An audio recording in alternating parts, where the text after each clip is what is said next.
Hello guys, ഇന്ന് ആദ്യകൂട്ടൻ്റെ first ഷൂട്ടാണേ. അപ്പോൾ ഒരു ഇ-കൊമേഴ്സിൻ്റെ ഷൂട്ട് ഉണ്ടെന്ന് പറഞ്ഞിട്ട് ആദ്യം ഫോട്ടോ കണ്ട് ഇഷ്ടപ്പെട്ടിട്ടാണ് അവർ ആദ്യമായിട്ട് ഞങ്ങളെ കോൺടാക്ട് ചെയ്യണേ. അപ്പം ഞങ്ങൾക്കും അതിൽ ഇൻട്രസ്റ്റ് ഉള്ളായിരുന്നു, ഒന്ന് പോയി നോക്കാമെന്ന് ഓർത്ത്. പിന്നെ ആദ്യയുടെ അടുത്ത് കാര്യങ്ങളെല്ലാം പറഞ്ഞു കഴിഞ്ഞപ്പോൾ അത് ഭയങ്കര എക്സൈറ്റഡ് ആയിരുന്നേ. അതാണ് ഈ കിടന്ന് തുള്ളിച്ചാടുന്നേ. ഇങ്ങനെ തുള്ളിച്ചാടിയാൽ പോണെങ്കിലും അവിടെ ചെന്ന് ഇവൻ എന്തൊക്കെ കാണിക്കുമെന്ന് ഓർത്ത് എനിക്ക് നല്ല ടെൻഷൻ ഉണ്ടായി. അപ്പം നമ്മൾ ചെന്നേക്കുന്നത് പീതാംബ്ര ഫിലിം ആൻഡ് പ്രൊഡക്ഷനിലേക്കാണ്. അവിടെ ചെന്ന് കഴിഞ്ഞപ്പോൾ നമുക്ക് കുറച്ച് ഫോമും കാര്യങ്ങളെല്ലാം ഫില്ലപ്പ് ചെയ്ത് കൊടുക്കാനൊക്കെ ഉണ്ടായി. പിന്നെ കുറേ കുട്ടികളൊക്കെ അവിടെ ഉണ്ടായതുകൊണ്ട് നമ്മൾ സ്ലോട്ട് അനുസരിച്ചാണ് അവരകത്തോട്ട് കയറ്റിക്കൊണ്ടിരുന്നത്. പിന്നെ അതോടെ ബോറടി മാറ്റാനായിട്ട് അവിടെ കുറേ കുട്ടികളുടെ ഫോട്ടോ എടുത്ത് വെച്ചത് അത് തിരിച്ചു മറിച്ച് നോക്കിയപ്പോഴത്തേക്ക് അതോടെ ടൈമായി. അങ്ങനെ പിന്നെ അതും അകത്തോട്ട് കയറി. ആദ്യമായിട്ടാണ് ഞാൻ ഇങ്ങനെ ഒരു സ്റ്റുഡിയോ കാണുന്നത്.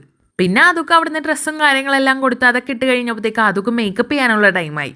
എൻ്റെ കുഞ്ഞിൻ്റെ ആദ്യത്തെ ഫോട്ടോഷൂട്ട് ആയതുകൊണ്ട് കാണാൻ നല്ല ഭംഗിയുണ്ടായിരുന്നു അവനെ, മാഷാ അല്ലാ.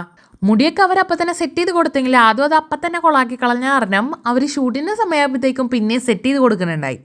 പിന്നെ അതോടെ ഷൂട്ടിൻ്റെ സമയമായി. പിന്നെ അവർ ഓരോരോ പോസുകളും കാര്യങ്ങളെല്ലാം പറഞ്ഞു കൊടുത്തിട്ട് അവൻ അതുപോലെ തന്നെ ചെയ്യണുണ്ടായിരുന്നു. അതിൻ്റെ ഇടയിലും അവർ വന്ന് മുടി സെറ്റ് ചെയ്യണതാണ് ആ കാണണത്. പിന്നെ ഓരോരോ പോസുകളും കാര്യങ്ങളെല്ലാം അവർ പറഞ്ഞു കൊടുത്ത് അതുപോലെയൊക്കെ അവൻ കാണിക്കുന്നുണ്ടായിരുന്നു.